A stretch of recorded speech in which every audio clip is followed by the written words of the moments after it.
Assalamualaikum teman-teman, saya Randy Adaha, Sekilas IT. Jadi video kali ini saya punya 5 rekomendasi power supply, tapi ini menurut pengalaman pribadi saya ya. Bukan menurut tiernya, bukan menurut grade-nya ya. Tidak ada hubungannya sama sekali sama itu. Tapi ini sesuai pengalaman aja. Jadi kurang lebih 4 tahun ke belakang saya banyak banget rakit PC ya, khususnya menggunakan komponen-komponen baru ya.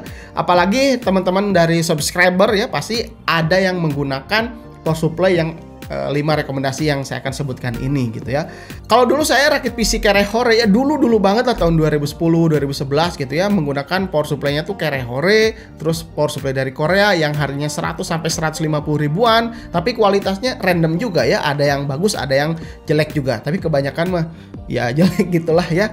Kalau misalkan berpikirnya sekarang, kalau dulu mah karena ya budgetnya yang penting murah, ya udah gas aja gitu power supply second kayak gitu ya. Balik lagi ke topik nih ya.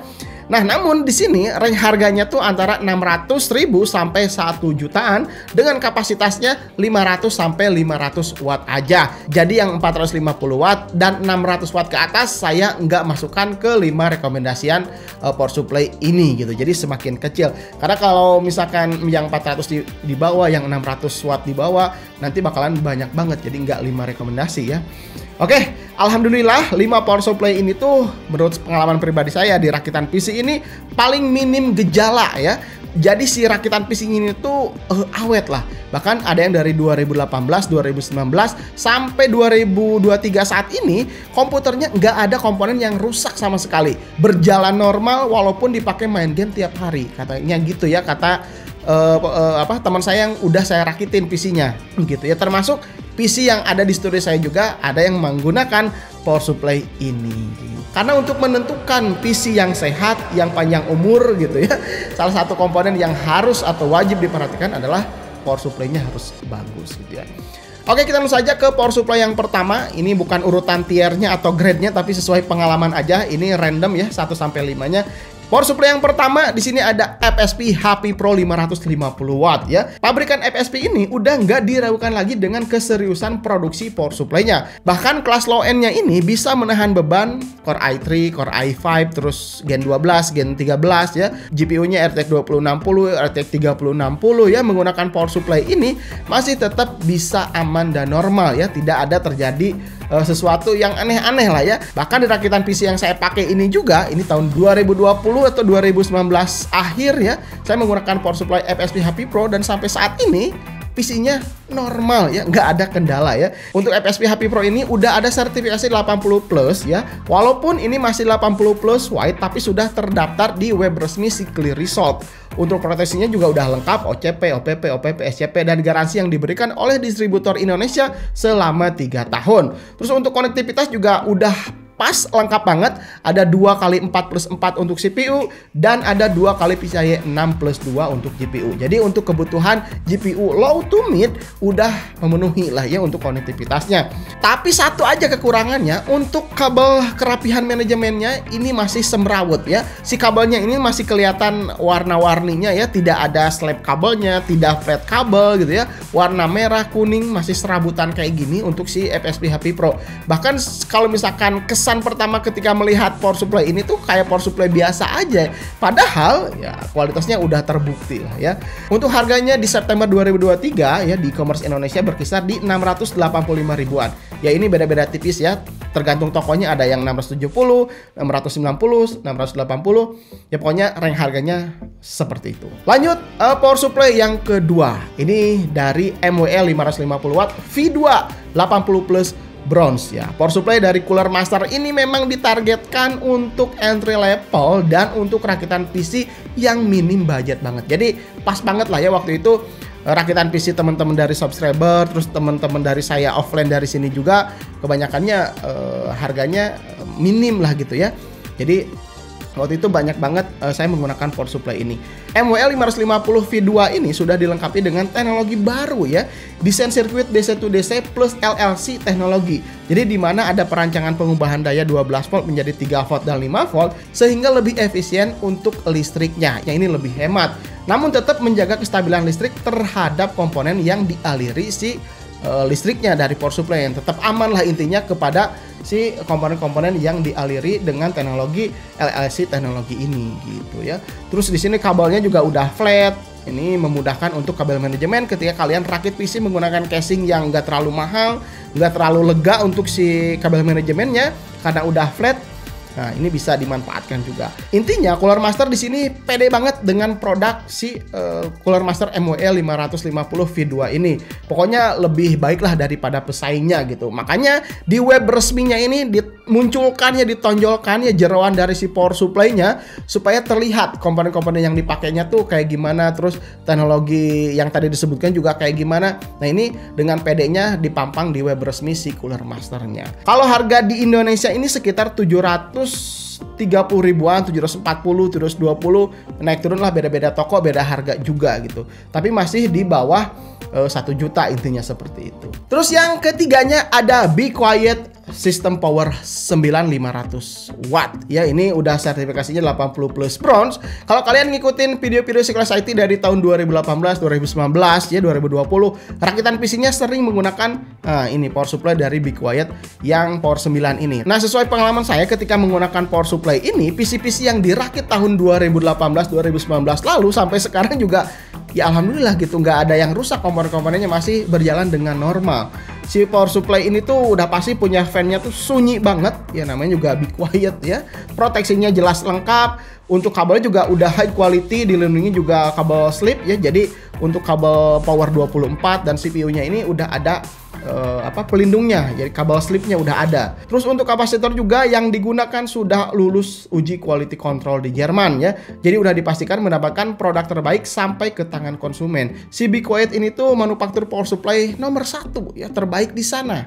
Produk-produk Be Quiet yang saya pakai ya, kebetulan yang saya pakai ini aja. Atau mungkin teman-teman juga punya pengalaman lain, boleh nanti komentar di bawah ya gimana kualitasnya. Aman-aman aja, tidak ada kendala-kendala atau hal-hal yang aneh lah ya, sehingga bisa menyebabkan komponen PC-nya lebih awet lah sampai saat ini juga. Harganya ketika saya lihat di e-commerce berkisar 760 ribuan. Ya dulu juga hampir sama sih harganya, sekitar segitu. Terus untuk garansinya yang diberikan oleh distributor Indonesia 3 tahun. Oke.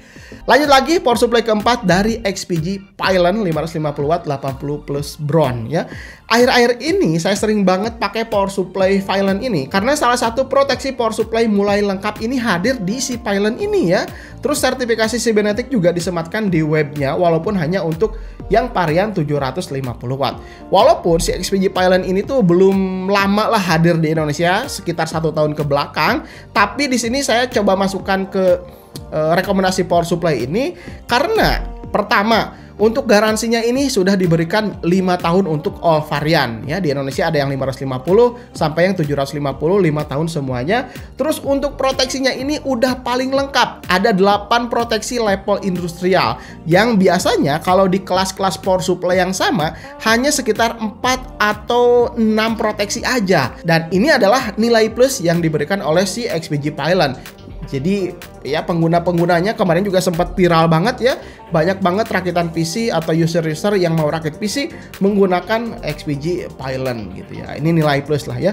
Terus untuk main kapasitornya juga memang ini 100% dari Jepang. Suhu toleransinya up to 105 derajat Celcius. Ya ada di websitenya ya, kalian boleh baca-baca nanti.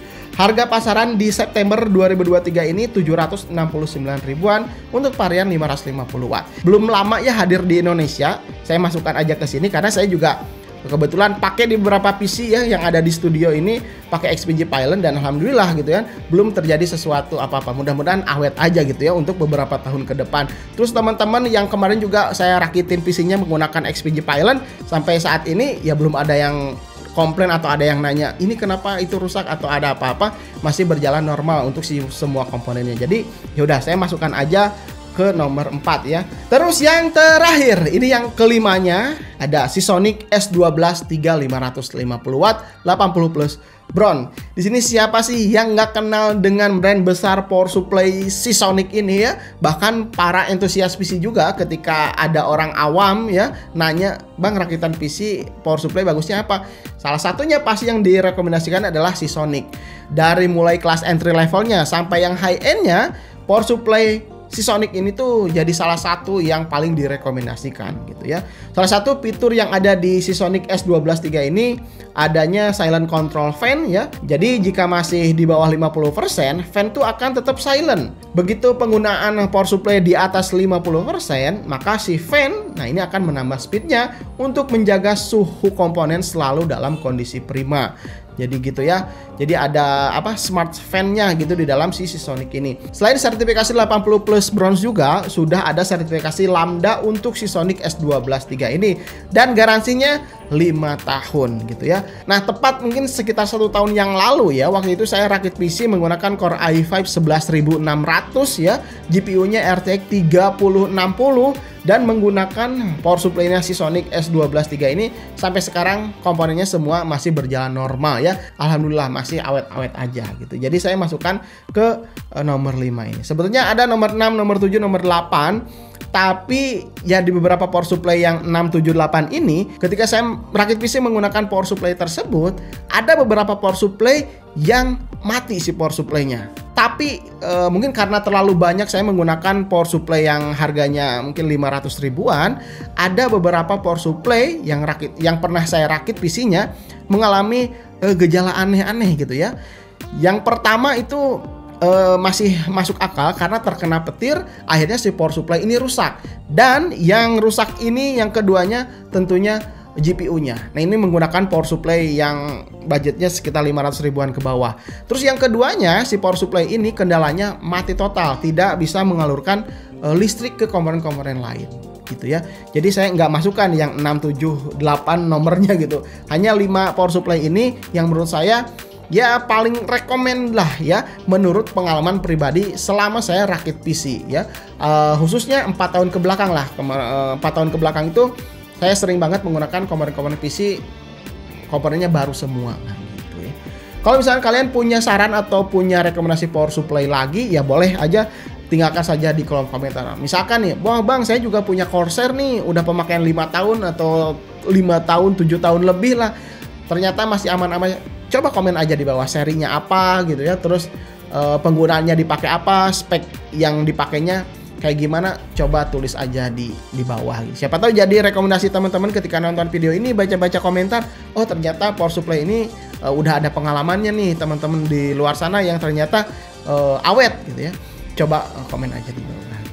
Oke, gitu aja teman-teman. Mudah-mudahan video ini bisa bermanfaat untuk kalian ya. Ini saya ingatkan sekali lagi, ini sesuai dengan pengalaman pribadi aja ya. Tidak termasuk sesuai tiernya, sesuai grade-nya gitu ya. Tidak gitu, tidak ada hubungannya ya. Gitu aja, mudah-mudahan video ini bisa bermanfaat untuk kalian. Jangan lupa like dan share video-video dari Sekilas IT. Assalamualaikum warahmatullahi wabarakatuh. Salam teknologi.